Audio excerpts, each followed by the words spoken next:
Halo semuanya, untuk lebih memahami tentang activity based costing, silahkan simak video ini dengan saksama agar dapat mengikuti asistensi dengan lebih baik lagi dan dapat mengerjakan soal asistensi tersebut sebelum kelas asistensi dimulai. Dalam activity based costing, metode ini tentu punya kelebihan dan kekurangan. Kelebihan dari metode activity based costing sendiri yaitu biaya produk yang kita hitung akan lebih realistis dan memberikan informasi biaya yang andal untuk jangka waktu yang cukup lama.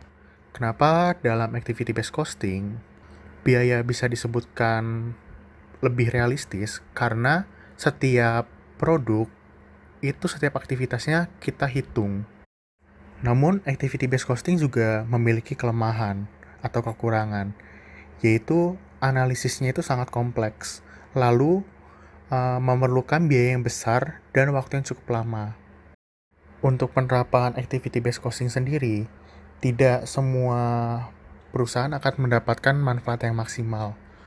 Untuk mendapatkan manfaat yang maksimal sendiri dari penerapan activity based costing, yaitu perusahaan harus memiliki aktivitas yang banyak dikerjakan oleh mesin. Lalu yang kedua, perusahaan harus memiliki diversifikasi produk. Yang ketiga, perusahaan memiliki fasilitas yang relatif sama. Yang keempat, perusahaan memiliki proses produksi yang berbeda-beda. Perhitungan biaya dalam metode functional based costing dan activity based costing hampir relatif sama, namun memiliki perbedaan dalam perhitungan biaya overhead-nya. Dalam activity based costing, biaya dipisahkan setiap aktivitas. Sementara dalam functional based costing, biaya overhead dihitung berdasarkan satu aktivitas. Agar lebih jelas lagi untuk memahami perbedaan antara functional based costing dan activity based costing, saya sudah membuatkan contoh soal. Nah, yang pertama, produk A itu memiliki jam mesin 10 dan produk B memiliki jam mesin 5. Jam tenaga kerja untuk produk A sendiri itu 7 dan produk B 8. Total biaya mesin itu adalah 15.000 dan total biaya tenaga kerja 15.000. Dan informasi tambahannya, biaya overhead pada functional based costing dihitung atau didasarkan pada jam mesin. Untuk menghitung biaya overhead dalam activity based costing, kita perlu memisahkan dulu biaya-biayanya. Yang pertama, itu kita mencari dulu tarifnya. Tarif dari jam mesin dan jam tenaga kerja. Dapat kita lihat perhitungannya bahwa jam mesin itu per jamnya itu yaitu 1.000. Dan untuk jam tenaga kerja 1.000 juga. Nah, lalu untuk perhitungan biaya overhead-nya, baru kita kalikan tarif dan jam yang dikeluarkan untuk membuat produk A. Bisa kita lihat perhitungan untuk produk A dan produk B. Sementara dalam perhitungan functional based costing, tarif biaya overhead dihitung berdasarkan total dari biaya mesin dan total biaya tenaga kerja, lalu dibagikan alokasi per jam mesinnya.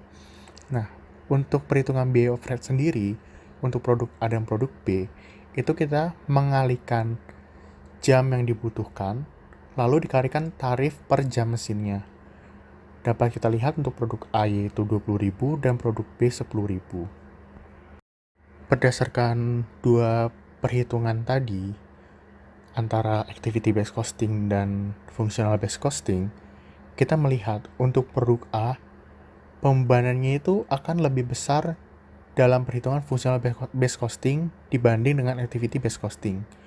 Sementara untuk produk B, functional based costing itu dibebankannya lebih rendah. Hal ini terjadi akibat perhitungan tarifnya, yaitu untuk activity based costing, kita akan menghitung dengan lebih rinci setiap jam mesin dan jam tenaga kerja.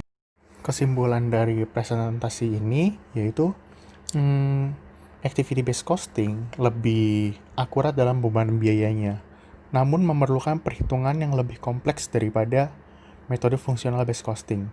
Tentunya dengan metode yang kompleks, hasil yang didapatkan akan lebih maksimal dan dampak bagi perusahaan juga lebih besar. Namun, biaya-biaya yang dikeluarkan juga akan sangat besar atau lebih besar daripada menghitung biaya menggunakan functional based costing. Sekian presentasi dari saya. Semoga presentasi ini dapat bermanfaat untuk teman-teman yang sedang mengambil kelas akuntansi manajemen dalam memahami activity based costing. Dan saya ucapkan terima kasih dan Tuhan memberkati.